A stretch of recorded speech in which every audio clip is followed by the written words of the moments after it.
नमस्कार, मी आरती आणि आपण पाहताय आवाज इंडिया मराठी. मराठी कवी आणि दलित चळवळीतील प्रमुख व्यक्तिमत्व नामदेव ढसाळ यांचे 15 जानेवारी 2014 रोजी मुंबईत निधन झाले.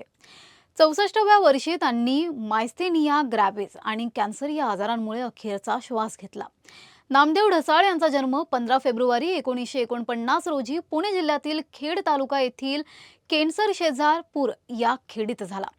गरीब घराण्यात जन्मलेले ढसाळ लहानपणीच वडिलांसोबत मुंबईत आले आणि गोलपिठा येथील झोपडपट्ट्यांमध्ये त्यांचे बालपण गेले.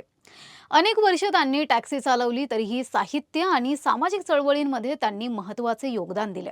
त्यांचा साहित्यिक प्रवास गोलपिठा या कविता संग्रहापासून सुरू झाला. त्यांच्या लेखनात वेदना, विद्रोह आणि सामाजिक नकार हे प्रमुख विषय होते. ढसाळ हे दलित पॅंथर या संघटनेचे संस्थापक अध्यक्ष होते आणि महाराष्ट्रातील दलित चळवळीवर त्यांचा विशेष प्रभाव होता. त्यांच्या कवितांमध्ये शहरातील जीवनाची खरी वास्तविकता, दलितांच्या वेदना आणि मानवी अस्तित्वाचा शोध स्पष्टपणे दिसून येतो. त्यांनी सामाजिक अन्यायाविरुद्ध लेखणी आणि कृतीने सतत लढा दिला.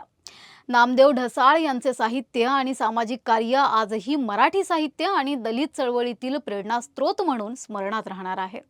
त्यांच्या जीवनकथेने दाखवून दिले की अंधाऱ्या गल्ली बोळांतही क्रांतीची पहाट उगवू शकते. अशाच माहितीपूर्ण व्हिडिओसाठी बघत रहा आवाज इंडिया मराठी. शोध सत्याचा.